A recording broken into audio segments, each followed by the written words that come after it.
Friends, ఈ మధ్య చాలా మంది ఉదయం లేచిన వెంటనే సోషల్ మీడియా చూడటం తగ్గించామని చెబుతారు. కారణం సమయం లేకపోవడం కాదు, ఫోన్ తెరిచి సోషల్ మీడియా ఫీడ్స్ చూసిన ప్రతిసారి యుద్ధాలు, ప్రమాదాలు, ఆర్థిక సంక్షోభాలు వంటి చెడు వార్తలే ఎక్కువగా కనిపించడం. అయితే ఇలా ఇంటర్నెట్లో వచ్చే నెగిటివ్ కంటెంట్ చూసి అలసిపోవటం వెనుక మన మెదడు పనిచేసే విధానమే కారణమా? అసలు ఇలాంటి వార్తలు మనపై ఎందుకు అంతగా ప్రభావాన్ని చూపిస్తాయి? తాజా అధ్యయనంలో ఏం వెల్లడైంది ఇప్పుడు తెలుసుకుందాం. ఆక్స్ఫర్డ్ యూనివర్సిటీకి చెందిన రాయిటర్స్ ఇన్స్టిట్యూట్ విడుదల చేసిన డిజిటల్ న్యూస్ రిపోర్ట్ 2025తో పాటు పలు సైకాలజీ అధ్యయనాలను ఆధారంగా తీసుకొని కెనడాలో విల్ఫ్రీడ్ లారియర్ యూనివర్సిటీకి చెందిన సైకాలజీ లెక్చరర్ అలీ జసేమి ఈ అంశాన్ని విశ్లేషించారు. చెడు వార్తలు మనుషులపై ఎందుకు ఎక్కువగా ప్రభావాన్ని చూపుతాయి, వాటి వల్ల ఎందుకు మానసికంగా అలసిపోతారు అనే విషయాలు ఆయన వివరించారు. మన పూర్వీకుల కాలంలో ప్రమాదాలు ముందుగానే గుర్తించి ప్రాణాలను కాపాడుకునేవారట.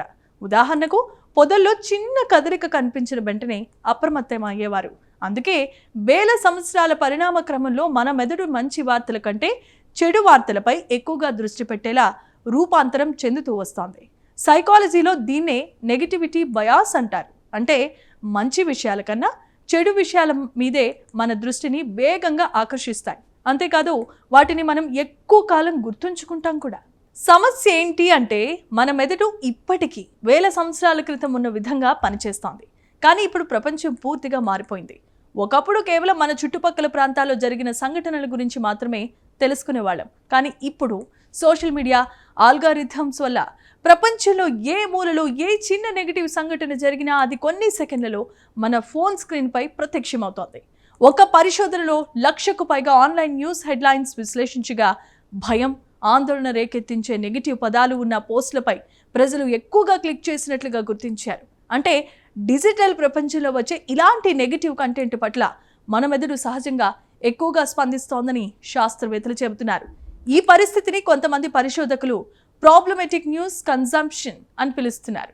అంటే సోషల్ మీడియాలో వచ్చే గంటల కొద్ది సమాచారాన్ని, ధృవీకరించని వార్తలను నిరంతరం చూడటం వల్ల ఒత్తిడి, ఆందోళన పెరిగే పరిస్థితి. ముఖ్యంగా రోజంతా సోషల్ మీడియా ఫీడ్స్ చూస్తూ ఉండేవారిలో ఈ ప్రభావం ఎక్కువగా కనిపిస్తోందని అధ్యయనాలే చెబుతున్నాయి.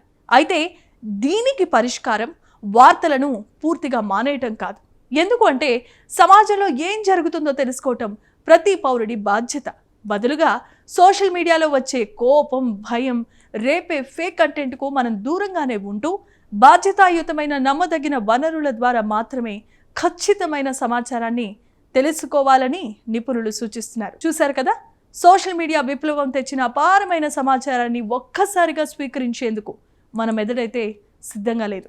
అందుకే తప్పుడు సమాచారానికి దూరంగా ఉంటూ నిజమైన వార్తలను ఎంతవరకు తెలుసుకోవాలో జాగ్రత్తగా ఎంచుకోవటం మన మానసిక ఆరోగ్యానికి ఎంతో ప్రాముఖ్యం. ఈ ప్రత్యేకమైన కథనంపై మీ అభిప్రాయాలు ఏంటి? కామెంట్స్ ద్వారా తెలియచేయండి. వీడియో నచ్చితే ఛానల్ని సబ్స్క్రైబ్ చేసుకోండి. Thank you.